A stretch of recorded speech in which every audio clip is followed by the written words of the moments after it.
नमस्कार, आप सभी का स्वागत है यूट्यूब चैनल कुमार फाइनेंस पर।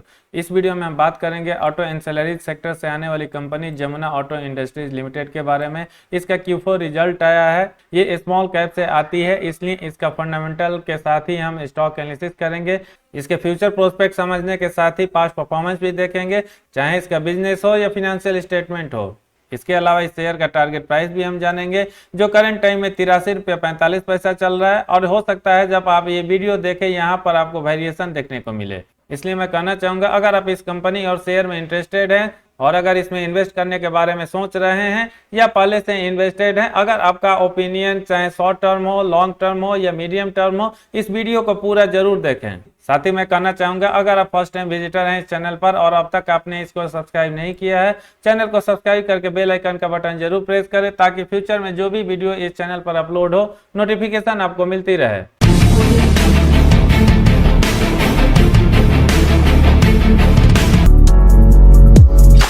जमुना ऑटो इंडस्ट्रीज लिमिटेड एक Indian multinational suspension system automotive company है, जिसका हेडक्वार्टर दिल्ली में लोकेटेड है। ये company largest automotive suspension spring की मैन्युफैक्चरर है पूरे इंडिया में। और पूरे वर्ल्ड की भी अगर बात किया जाए तो ये कंपनी पूरे वर्ल्ड लेवल पर भी 3rd पोजीशन होल्ड करती है।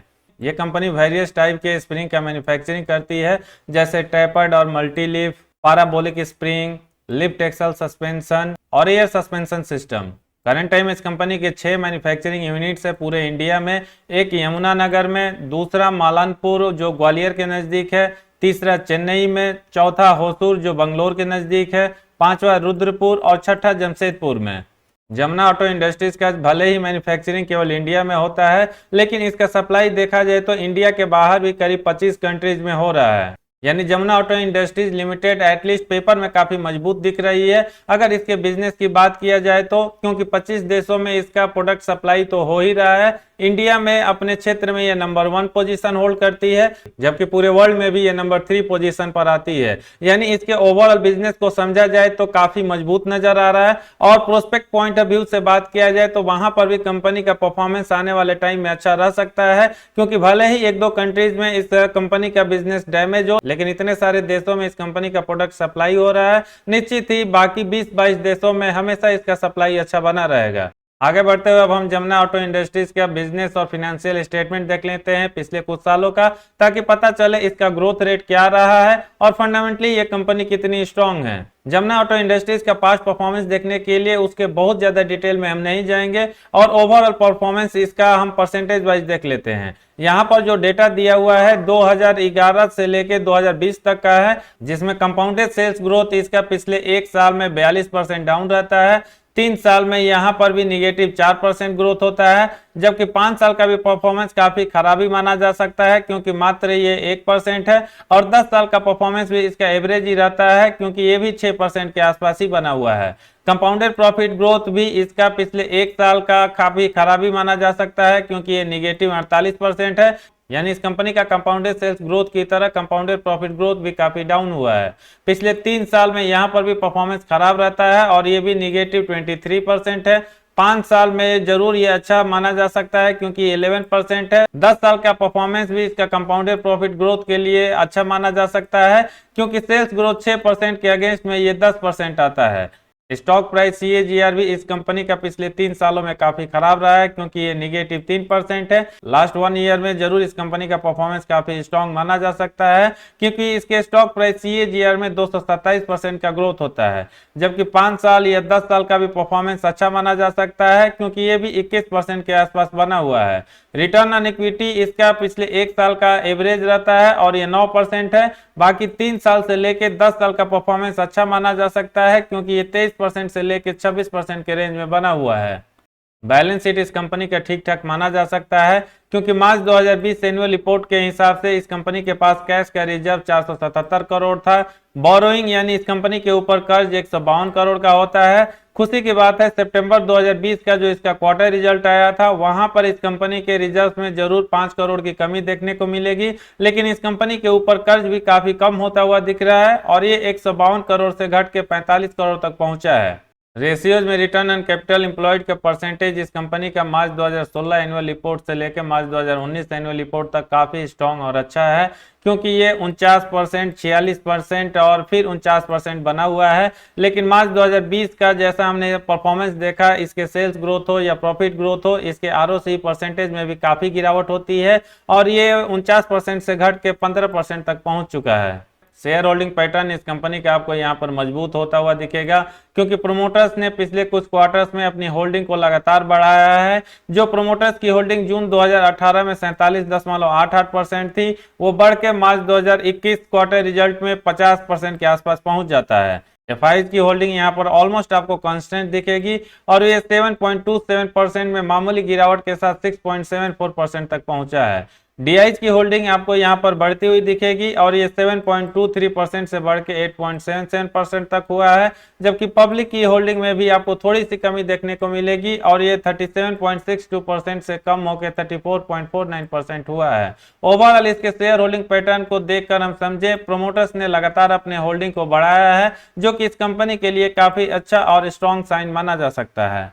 जब भी किसी कंपनी का आप फंडामेंटल या स्टॉक एनालिसिस करते हैं, उसका कंपैरिजन उसके पीयर से भी होना चाहिए और इंडस्ट्री के भी कंपैरिजन में आपको देखना चाहिए उस कंपनी का परफॉर्मेंस कैसा रहता है, क्योंकि अगर उस कंपनी का परफॉर्मेंस उसके कंपटीटर्स या उस इंडस्ट्री से खराब रहता है, यानी कंपनी के परफॉर्मेंस को काफी खराब माना जा सकता है। यहाँ पर जमुना ऑटो इंडस्ट्रीज का हम ऑटो एंसेलरीज में कंपेयर करके देखें, सबसे अच्छा क्वार्टरली सेल्स ग्रोथ आपको वैबको इंडिया का दिखेगा, क्योंकि इसका ग्रोथ रेट 75.95% रहता है पर क्वार्टर, जबकि Jamuna auto industries number 2 position पे आती है और इसका सेल्स ग्रोथ पर क्वार्टर 50.16% रहता है।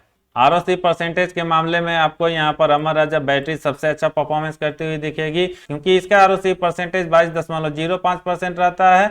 जमुना ऑटो इंडस्ट्री यहाँ पर भी नंबर 2 पोजीशन पर आती है और इसका आरओसी परसेंटेज 15.39 रहता है। यानी ओवरऑल इसके पीयर से भी कंपेरिजन करके देखा जाए तो जमुना ऑटो इंडस्ट्रीज का परफॉर्मेंस अच्छा माना जा सकता है, क्योंकि जो भी 8 कंपनीज इस लिस्ट में अभी आपको नजर आ रही है, वहां पर Jamuna auto industries number 2 position पे आ रही है।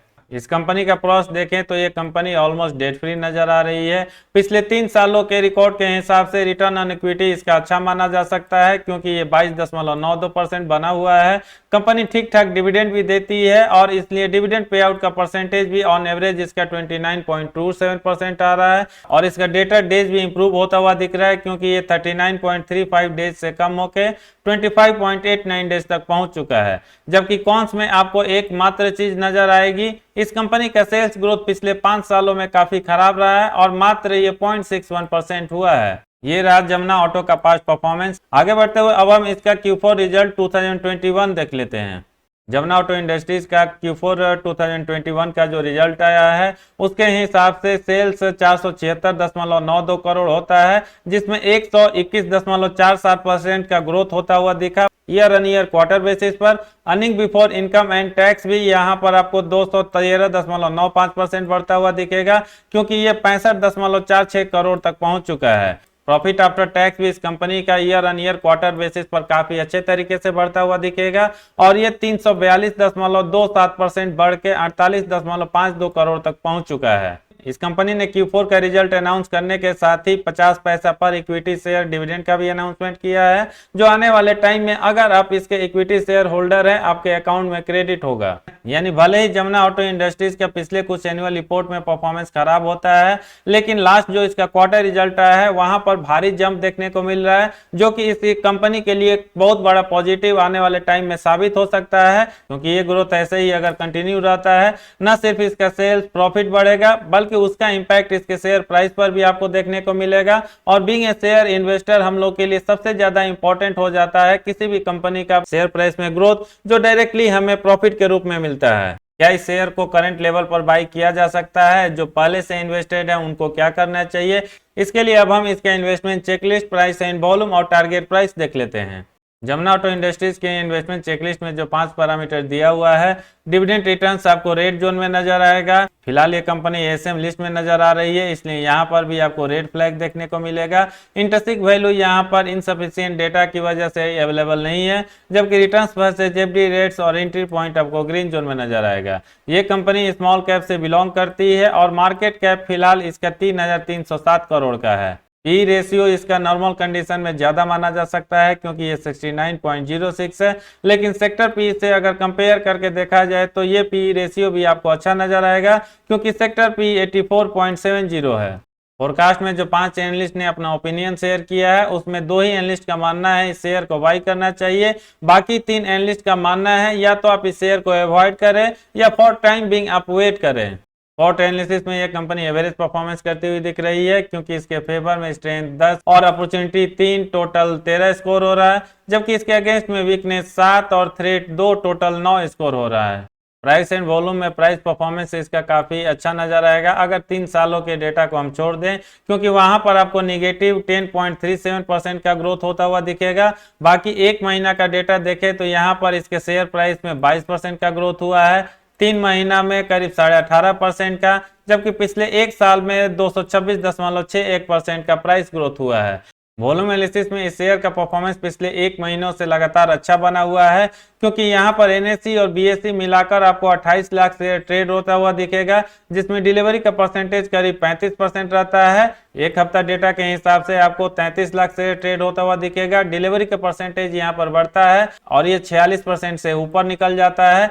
एक दिन पहले के डेटा के हिसाब से भी 38 लाख शेयर ट्रेड होता हुआ दिखेगा, डिलीवरी का परसेंटेज अब तक का सबसे हाई और 64% तक पहुंच गया है और टुडे डेटा के हिसाब से भी आपको 19 लाख शेयर ट्रेड होता हुआ तो दिखेगा, डिलीवरी का परसेंटेज एक बार फिर से हाई और करीब 56% के आसपास होता है। यानी इसके ओवरऑल वॉल्यूम एनालिसिस को समझा जाए, निश्चित ही लोगों का इंटरेस्ट इस कंपनी में बना हुआ है जिसकी वजह से लोग बाई करके इस शेयर को होल्ड कर रहे हैं ताकि आने वाले फ्यूचर में उनको ज्यादा से ज्यादा अच्छा रिटर्न मिले।